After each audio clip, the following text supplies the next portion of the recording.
Hello, everyone. Welcome to today's podcast. And today I have a very seasoned guest, Dr. Elie Daher. And I hope I got that correctly, but if not, please feel free to to correct me. So he has worked across different industries and different countries. Just a lot to unpack, but I'll let him do most of the talking. So over to you, Dr. Elie. Maybe just, I know you've done so many things in your lifetime, and just looking back at your 39 years plus experience is a lot. But how would you best describe yourself and what you do? Okay. Thank you, Wilson. Thanks for having me. And good morning, good afternoon, and good evening to your guests. It's a pleasure to be here. So let's unpack 39 years. I'm an engineer of a background. I grew up in the war in Lebanon. I witnessed it pretty much most of it. That gave me actually a good thing, which is called resilience and grit, focusing on the long term and adapting properly so you can bounce back from any upsets that you have in life. So that's at least, I took away from the war. Then I joined an international company, worked for 27 years with them in the oil patch across 12 different countries, 4 different continents. Um, so that actually gave me quite a bit of knowledge in terms of how do I navigate multicultures and multi-generation in various continents. And I have lots of stories to share, I can tell you. Um, Moving on, I took an early retirement and I joined another company and I stayed on in Dubai, which I'm sure your audience know Dubai now. They've grown quite massively, Good. and we live here in a very nice city. It's warm in the summer, but it's pleasant in the winter. So I invite you to come during the winter, not in the summer at the 50 degrees Celsius. I look forward to that. Yes. And so I am the executive vice president for the Eastern Hemisphere side. And from there, I found some affinity in coaching and in really working with people, understanding their needs, their issues, and their challenges, and then give them some good piece of advice how to navigate the complexity of leadership. And from there, really, I found why don't I encapsulate my experiences and my knowledge and my journey into a nice book? And this is where I came up in 2023 in March, my first book, Reimagining Leadership, which I'm sure we can talk about it and I can give you some inside information on it.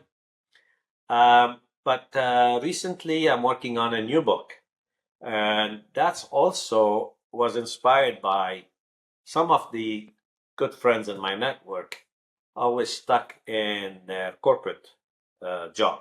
And they're really hiding behind their comfort zone, having their business card, title, and nice company name. But really, when they leave, when they wanted to leave out in the open, they're not very well known because they have not worked on their personal brand.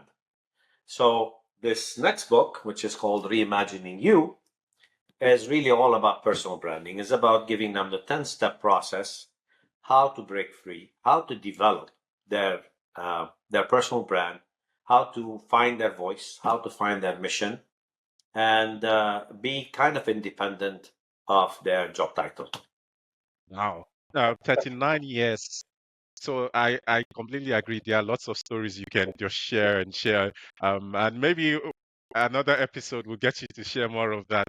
But let's look into your books. The first one is Reimagining Leadership, which is addressing leadership in this modern era and probably in the future. And then the second is Reimagining You, which is more around individuals, the leadership style, and probably how to share that with people. What do you think what are the biggest leadership shifts executives need to embrace today to lead properly both their organization and then themselves? Very good question. You know, so during my 39 years, particularly in the first, 27, working for one company, you kind of embrace and learn their own ways of doing things. So, and I coined a phrase, that is used always back then in my days. This is how it is done here, son, right? So we do it this way. Don't try to, go left or go right. This is our process. This is our system. This is how we are successful. And I challenge that. And I actually find it in a lot of senior leaders. They are working, or they've worked in the same company for a while, and they have not embraced the unlearning. So they have not looked at, they might be more efficient way to do things, or different style of leadership, or would I experiment in this method or this process, or would I listen to my young generation like the Gen Z or the millennials, and get their input? Instead, they are really stuck in a thinking process of the old ways. And really, the first fascinating input that I would give to the audience is, I'm 62 years old and I had it a rough time. I had it to unlearn and relearn the new ways.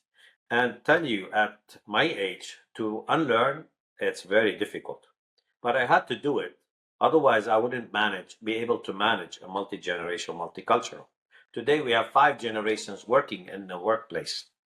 So a young person, a 25-year-old, which is the age of my son today, has a completely different set of skills, different set of ways to work than a 50-year-old. And here, the senior leaders in the organizations are 50 years old, if you think about it. So how would they manage the 25-year-old working in the same workplace? So this first revelation in Reimagining Leadership is about understanding the culture. So the first 2 chapters talk about the culture of organizations, because I can tell you that a lot of organizations have a band-aid solutions. They have a flavor of the day or the month. I give you an example. We have, a high turnover. We have a lot of resignations. So HR comes in. Oh, what's the symptom? We have high resignations. Let's do something. Let's take them to team building, or let's increase some salaries, or let's splash in bonuses or whatever, right? But that's a symptom.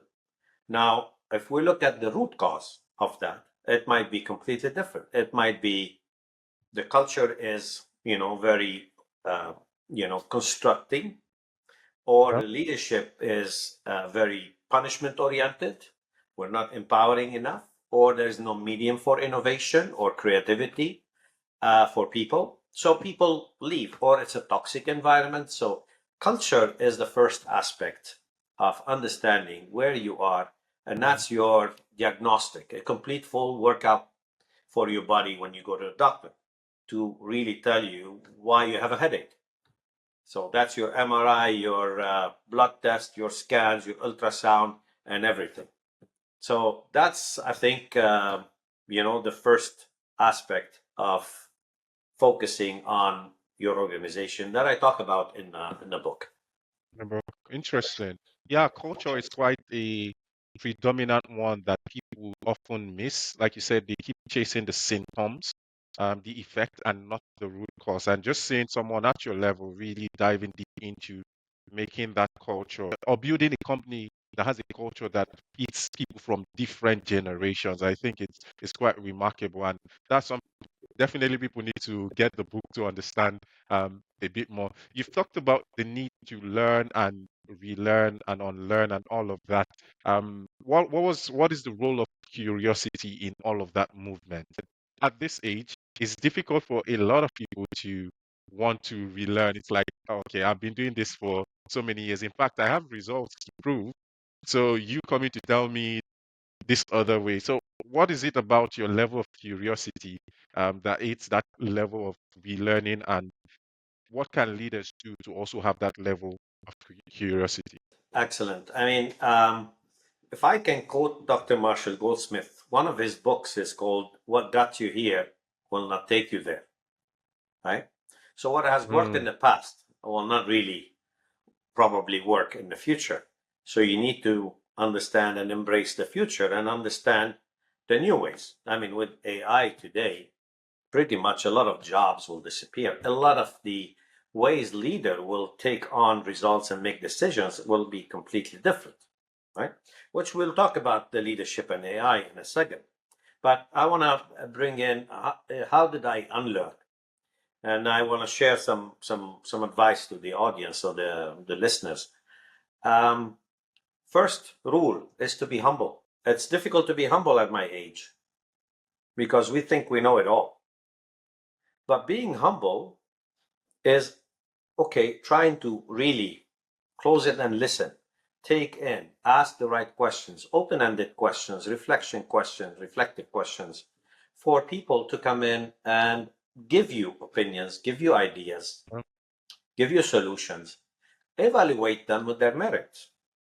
Okay, don't have any bias towards the person or towards the solution because it's coming from a 25-year-old person, for example. Just get the solution and evaluate it properly to its merit. It might be okay, it might be good, it might give you more benefit as a leader. So being humble is really the first one. Be a good listener and a good communicator. That's a second one. And the third one, which is key, which I see a lot in companies that are not doing, is empowering the team. I can give you a story of Jack Welch back then. I was reading this. This is centuries back.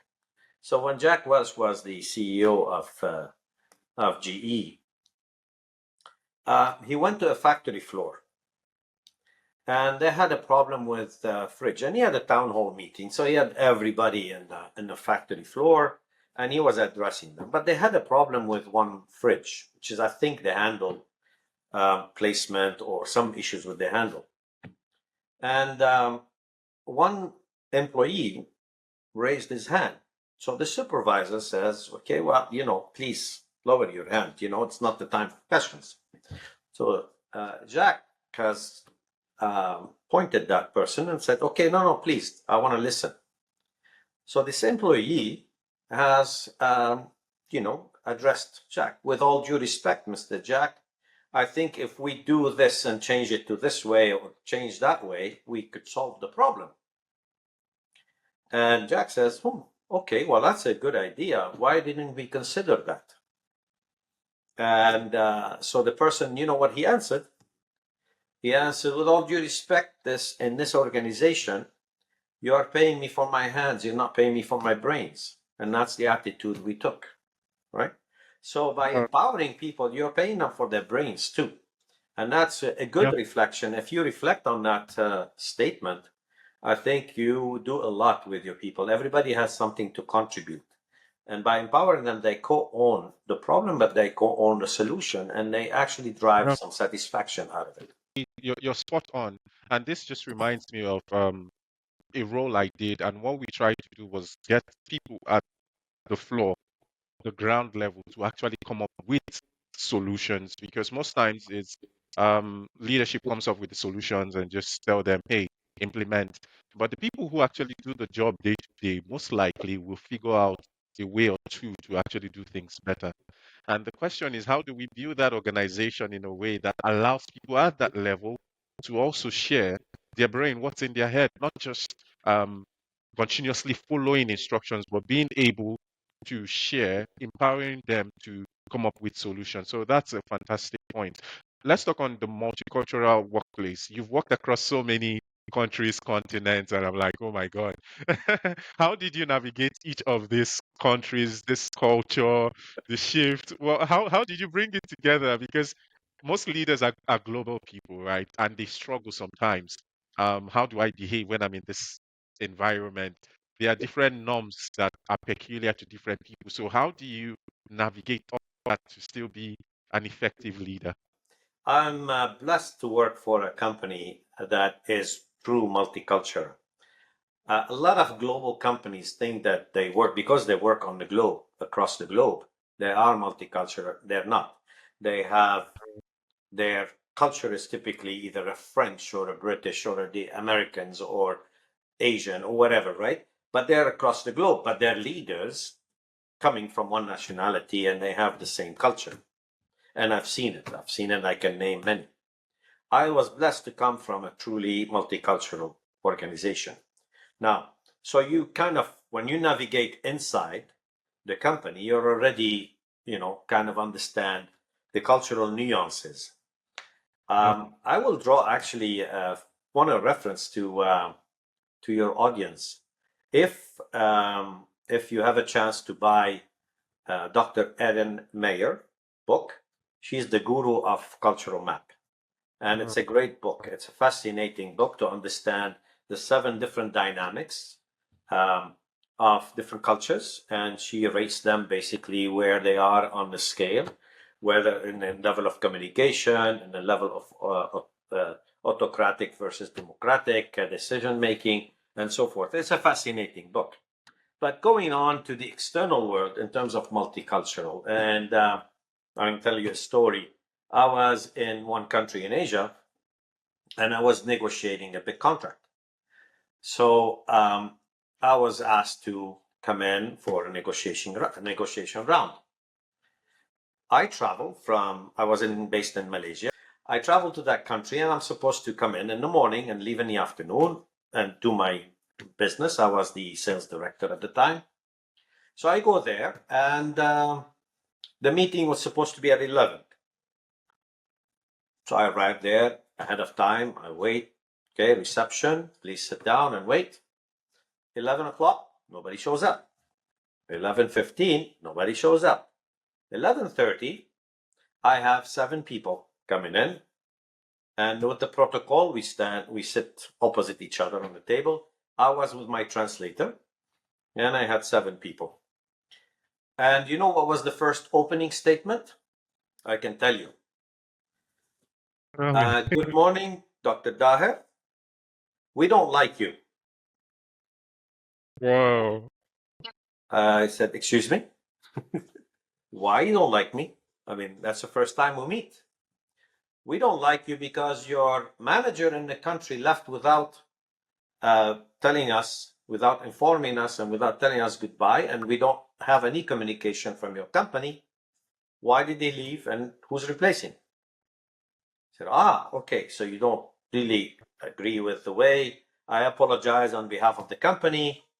And, that's why I'm here, and I will give you the communication. Can we carry on now with our agenda? And, they go and talk to each other, and then 6 of them stand up. So the other 7th, stand up with them, says, okay, well, now it's lunchtime. Can you come back at 2? I said, but, I have a trip back. Says, sorry, it's lunchtime. Come back at 2. And they leave. So I'm kind of hanging there. I don't know what to do. And at 2 p.m., I come back. 2 p.m., nobody comes. 2:15, nobody comes. 2:30, one person comes. That's the spokesperson who came in. You know what was his opening statement? You know why the other guys did not come? I said, no, because they don't want to deal with you. But I'm here to really ensure that we could do that and save that day. So, and then we carried on the discussion, and we made the negotiation, and, I had to spend the night there and travel the second day. But what lesson does this give me?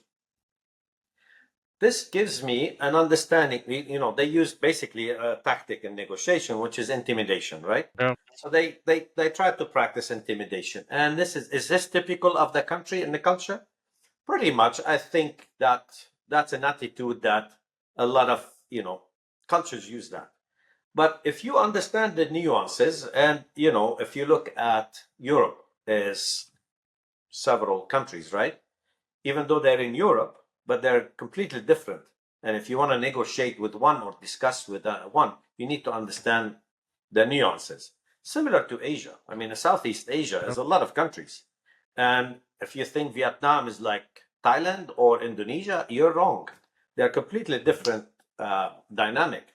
And if you come to the Middle East, the way you do business here is completely different than the way you do in the States. So one advice that I give to companies, do not bring courses from the US to teach them in the Middle East. They don't work. They don't work. How you make sale, how do you make an account planning or an opportunity plan? You have to learn how to actually sit in the majlis, earn that confidence, earn the trust of the person first, be on the social level, then do business. There, in the other world, you don't do that. You just go straight to business.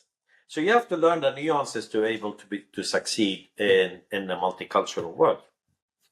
That experience is not something you can find on paper, right? And like you said, it's just your ability to learn quickly because you were able to figure out like, okay, this is a tactics. This is probably tied to how they do business or do things within that place. Now let's look at AI and leadership. AI is changing the way we do business. It's changing the way we interact with each other. How will AI shape leadership in the future? What are some things people can start doing to align with that? Because if you're not aligned, then they'll most likely be left behind. So AI and leadership, what are your thoughts? Excellent. Excellent. So I cover this in my second book and a few chapters Okay. there. So let's talk about the economy today. And that's one thing that the audience should know about. So I lived in the knowledge economy where, you go to university, you study in school, you go to university, you submit tests and you basically amass information and you experience and you have the knowledge and the wisdom. And that's basically what you sell in as an employee or as a consultant as you sell knowledge, right? Today, what are the young guys doing? The young guys are doing, and they're working pretty much in the attention economy, which is two economies, creator economy and intimacy economy. The creator economy is creating content. Now, whether you are creating on social media, whether you're creating as an architect or anything that has creativity, innovation in it, that's creator economy. There is the other side, which is the intimacy economy. Now, what we see in the advertising is I don't sell you a ticket, I sell you an experience. I don't sell you a hotel, I sell you an experience. So, when you go to a showroom or you go to a service, you're not getting your car serviced, you're experiencing that. So, the experience, the intimacy between the customer and the supplier is key now. So, that's the intimacy economy. And you put all three economies together, we're living in a hybrid economy. So the knowledge economy is kind of fading away because it's all captured by Yep. AI. And now what differs you between you and the other person is things that AI cannot replicate. What are those? There are three factors and a skill. The three factors. So you have to be adaptable. So because Mhm. of the rapid change, unless you are reinventing, rechanging, you understanding what it is, you're bouncing back from the different situations and be agile, you're not going to survive. So adaptability is key. That's why the World Economic Forum has listed adaptability as one of the top 10 skills for the future of work. The second one is emotional intelligence. It's back on the radar. If you don't have emotional intelligence, you'll not be able to relate to people, understand, and be a human, right? Because this AI will not replicate emotional intelligence. The third one is creativity, because again, AI can give you a model, can present this, but the genuity and the model, the creativity is not going to be replicated. The fourth one, and that's the skill, is what we call it prompt engineering for me. So what is prompt engineering is how are you going to benefit from this AI? So I'm an engineer. If I code on ChatGPT or whatever, DeepSeek or whatever, and I ask questions about engineering, it's going to give me a lot of information. First, I need to know how to ask the question. And two, I need to understand how do I read the answer. So if I'm not an engineer, and I'm reading technical stuff, I don't understand it, right? So prompt engineering in your own domain is very important. I'm going to give you an example to relate to this. So let's talk about doctors. So a doctor who wants to, the most famous doctor in the world, how many MRIs you think he has seen in his life? Uh, Let me guess, maybe 500. 500, I would say 500, Almost. even 1,000. 1,000, Mm. right? So he Okay. Yeah. diagnosed about 1,000 patients, right, with MRIs and blood tests and ultrasound and scan here, scan there, right? AI will be able to have him access to maybe 1 million with all Mm. the related blood tests and everything. So what happened to this famous doctor? He's going to be replaced, Yep. right?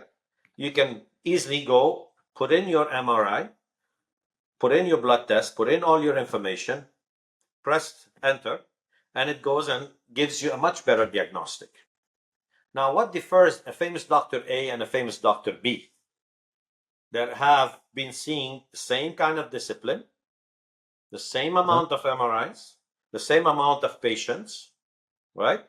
And they use their knowledge to diagnose and treat. What would differ them? First, let's talk about emotional intelligence. So, you are my patient. I am the famous Dr. A. I ask you, do you have children? Do you travel a lot? Do you have insurance? Can you tolerate this? Can you tolerate that? So I kind of relate to you to understand, Yeah. is it quality of life that I'm looking? Can I go aggressive in the treatment? Uh, is it expensive for you to go into the new drugs, or should I go mainstream? If you travel a lot, I cannot give you infusions. I have to give you pills, and so forth. So the emotional intelligence of the doctor becomes key. So that's his uniqueness. He has to relate to you, as opposed to Dr. B. He says, well, this is protocol. This is our gold standard.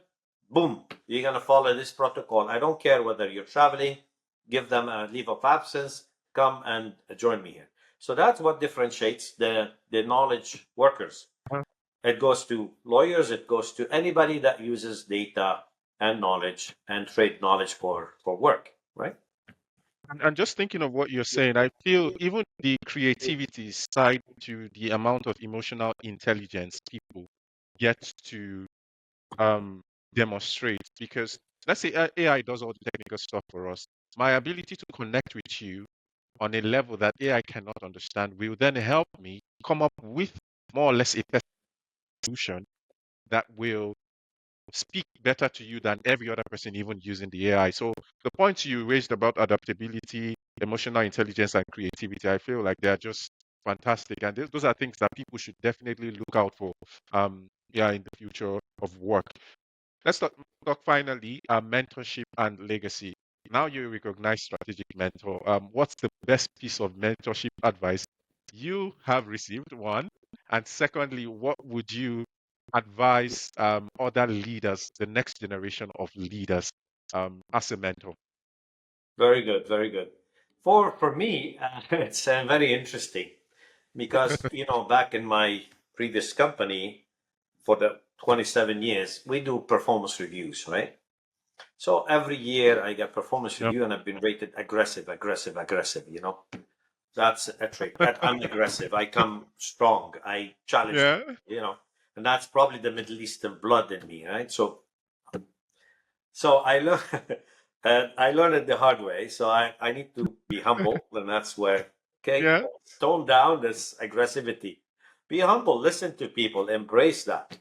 And that's what a piece of advice I learned. And I learned it the hard way, right? I had to stumble upon few problems, and that cost me quite a bit. So unless it hits you, you will not learn it. No, Second one yeah. that I want to pass on to people is it's okay to listen to youngsters, unlearn. Mm. And if you are, you know, in the middle age, 50 years old plus senior, embrace the unlearning. Don't think you know it all. There's a lot of other solutions, better systems out there, and might be coming from the least expected employee you have. So embrace the Wow. learning, embrace and let them all come in and talk to you. Yeah, and what you just said now, I'm just reflecting. I had a couple of conversations, just getting to know each other, and that is something I can say I observed, right? You're quite experienced, very senior, but sometimes with my little ideas, I see the way you actually want to hear them and say, okay, I want to learn this. And that is quite commendable, and it's a good one. Something I will personally be practicing, even as I prepare for the future as well. So thank you so much for sharing. Finally, let's end. Yeah, we've talked about work, we've talked about all those the leadership thing. What are some things you enjoy doing outside of work? Do they also play into your leadership style? Those things you do for fun. So what are they, and how do they connect to your passion for leadership? Yeah. Yeah, very good. Well, I am a reborn athlete. I hated Mm, running before. I hated sports, and I think 5 years ago I said, well, I think health is my new wealth. So forget about accumulating money and wealth in terms of financial. Let's go and yeah, focus on your health. And that's an advice. I think my latest post on LinkedIn yesterday, this was the topic. Health is your wealth. So think about it that way, especially that when you're at 50 plus, uh, you need to refocus your priorities. So I do cycling, have a group of cycling friends that I really love. I'm the self-appointed chairman because I'm the oldest guy, and they keep me on my toes because they're all 10 years younger than me. So I am very blessed to have this crowd. I also run. I made it a point on my 60th birthday to run half marathon, mm. so I can just tick the box. Wow, nice. And yeah, I'm a swimmer. I used to be a lifeguard when I was like 20 years old, and I kept that because swimming is the best sport you can have, really. And of course, Yeah. my clubs. We have a lot of social. So I'm blessed overall with the group of exercise and the group of social. Wonderful. And thank you for sharing. I agree with swimming. I love swimming. I think everyone on the show already knows that because for me, it just helps me relax and exercise myself in a way I truly enjoy. Thank you so much. We've come to the end of today's podcast. The question is, how can people connect with you? Because you've just dropped so many things. I'm sure by the time this episode goes live, they're like, where is Dr. Elie? We need to talk to him. So how can they connect with you and just, yeah, get your books as They well? can visit my website and they can Okay. send me an email. It's dreliedaher.com, and I'm sure you'll put it there on the link. And there they could find the book, they Yes, could I will. find about me, they could connect with me. I'd love to talk to them. Please also connect on LinkedIn. I post pretty much every day of the work week, and there'll be some interesting posts. And I also offer, free one-on-one coaching for the best comments, free books, and stuff like that. So I welcome them to come Oh, and nice. join me on LinkedIn as well. I'm sure they'll dive at that because, yeah, having a one-on-one free consultation with you will be quite inspirational and just life-changing. So thank you once again, Dr. Elie. It's been a pleasure really having you on the show. Thanks, everyone. The audience, please just our content, reach out to Dr. Elie and keep growing because that's what we want you to do. That's why we bring people as experienced as these to just come and share real things that you can start doing and enjoy the rest of your day. Bye for now.